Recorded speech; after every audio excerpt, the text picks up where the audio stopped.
I just love the fact that we're sitting here talking about something other than My Kind of Party. We've talked about this album for how long? Probably close to 2 years. I mean, it's been almost 2 years since we released the My Kind of Party record. And after like the second single, you're thinking, all right, we're already thinking about the next album. We're going to work towards it. And then all of a sudden, there was another single and another single. Yeah, it's the first album we ever released, 5 singles off of, and I guess the good thing is the album did well enough that we could have that luxury. But at the same time, I mean, as an artist, I mean, you love to go in and cut new music, and you want people to hear that stuff. And so for it to be 2 years in between records is a little bit of torture. As an up-and-coming artist, you get a little chip on your shoulder, and that's what drives you when you get to the point where My Kind of Party is a pretty defining album, and it has put you in a place where that chip should be falling off a little bit. How do you keep the edge? I don't know that chip ever really will fall completely off. I mean, I think for me, I kind of always feel, just because of how I came up in the business and a lot of the things that happened to me early on with, record companies not, believing in what I was doing and things like that. It still makes me want to go out and prove myself to people. When you started off, some people started accusing you of being a little cocky for where you were to that spot in your career, but that's that chip kind of sweating itself out, isn't it? Well, it's probably that and me not knowing any better.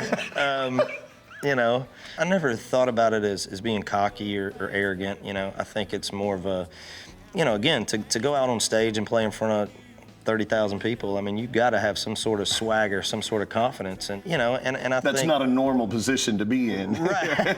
But I think there's a difference in cocky and confidence. I really do, and I think I think you got to have a little bit of that.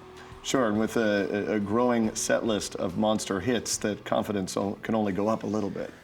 Well, yeah, I mean that definitely helps. I mean, when you put out songs and you start to have success and you realize that people like what you do, I mean, obviously that's going to make your it's going to give you a lot more confidence and kind of trust your instincts and things like that. Things are going great, and I have nothing to have a chip on my shoulder about. I guess I'm one of those people that I'm just scared if I ever lose that, then I kind of will lose part of what's gotten me to this point, and I don't ever want to do that. You started this album off with Take a Little Ride, and it was a great one to start with because it kind of just was like, even if people still had not heard your name or whatever, this was basically everything Jason Aldean's about stirred up in one big 3-minute pop. If you look back at my career, I mean, we've always tried to do that with Hicktown and Johnny Cash and She's Country and My Kind of Party, and now Take a Little Ride. I mean, those have been our lead singles from each album, which really kind of help us to set the tone for the album and kind of let people know what the record's about. And I grew up in Middle Georgia, and as a kid that didn't have a lot of money, hung out with a lot of friends, none of us had any money, so we had to find ways to entertain ourselves. And so of course I'm going to be attracted to songs like that. Sure. that kind of make me think back to my days as a teenager, because those are things I can relate to. Is that kind of where Wheels Rollin' comes from too? Is just where this 8 years has gone and how much time you've spent listening to Wheels Roll? I think Wheels Rollin' is a song, to me anyway, that I think kind of gives fans an inside look at what life is like for us on the road. I think a lot of times they get to see the glamorous stuff, the award shows, the being on stage, all that kind of stuff. What they don't see is the 600 or 700 miles a night we travel to get to each show. Mm-hmm.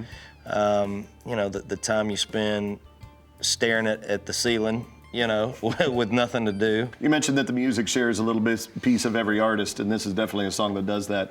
It's strange to think about, especially from your perspective, that you almost become a superhero entity, almost a not real character up on that stage to a lot of the fans. I think a lot of times when you're in the public eye, I mean, people look up to you and kind of put you on this pedestal. But I mean, at the end of the day, man, we're all human. We all do, stupid things, and we make mistakes like anybody else. I tell you what, we sing for a living.